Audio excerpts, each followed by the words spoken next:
നവകേരള സദസ്സിനിടെ മുഖ്യമന്ത്രിയുടെ ഗൺമാനും പോലീസും ഇടത് യുവജന സംഘടനാ പ്രവർത്തകരും നടത്തുന്ന രക്ഷാപ്രവർത്തനം ഓരോ ദിവസവും ഓരോ ജില്ല കഴിയും തോറും ഇങ്ങനെ കൂടിക്കൂടി വരികയാണ്. ഇടുക്കിയിൽ സുരക്ഷയുടെ പേരിൽ മാധ്യമപ്രവർത്തകനെ മർദ്ദിച്ച മുഖ്യമന്ത്രിയുടെ അംഗരക്ഷകർ ഇന്നലെ പ്രതിഷേധിക്കാനെത്തിയ KSU പ്രവർത്തകരെയും വെറുതെ വിട്ടില്ല.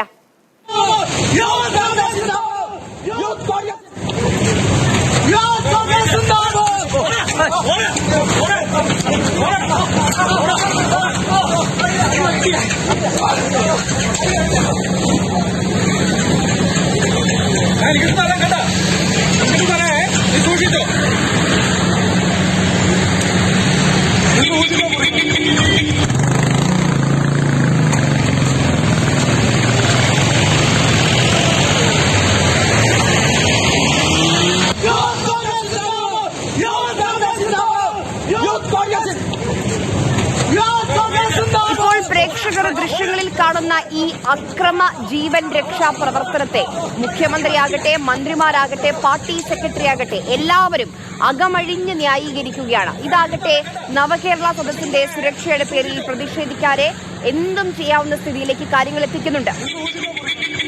ആലപ്പുഴയിൽ നിന്ന് രഘുനാഥും ഇടുക്കിയിൽ നിന്ന് ജെയിനും നമുക്കൊപ്പം വിവരങ്ങളുമായി ചേരുന്നുണ്ട്. ജെയിൻ, നോക്കൂ, ആ മാധ്യമ പ്രവർത്തകൻ ഫോട്ടോ എടുക്കാൻ MM മണി മുഖ്യമന്ത്രിക്ക് പൂച്ചെണ്ട് നൽകുന്ന ആ ചിത്രം പകർത്താൻ ശ്രമിക്കുകയാണ് ചെയ്തത്. അതിനാണ് ആ മാധ്യമ പ്രവർത്തകനെ, സീനിയർ ഫോട്ടോഗ്രാഫറാണ് ആ മാധ്യമ പ്രവർത്തകനെ കൈകാര്യം ചെയ്തത്.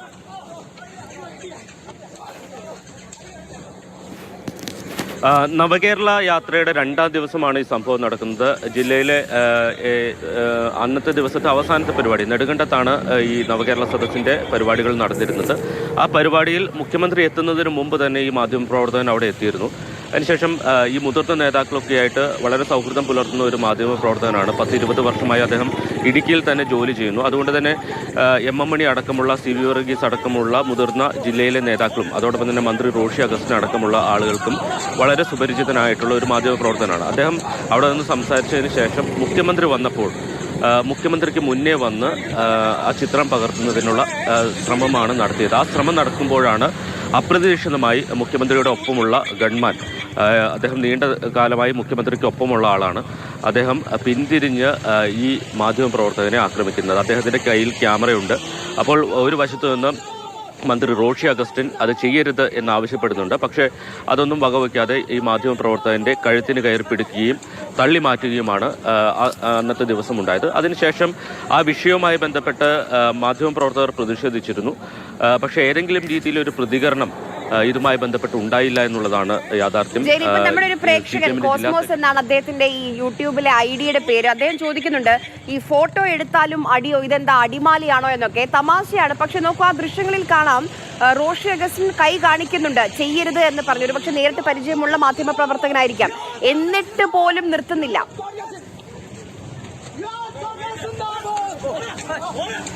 തീർച്ചയായിട്ടും, അതായത് മുഖ്യമന്ത്രിയുടെ സമീപത്തേക്ക് വരുന്ന എല്ലാവരും ഏതോ അക്രമകാരികളാണ് എന്ന തരത്തിലാണ് ഈ സുരക്ഷാ ഉദ്യോഗസ്ഥർ പെരുമാറുന്നത് എന്നുള്ളതാണ്.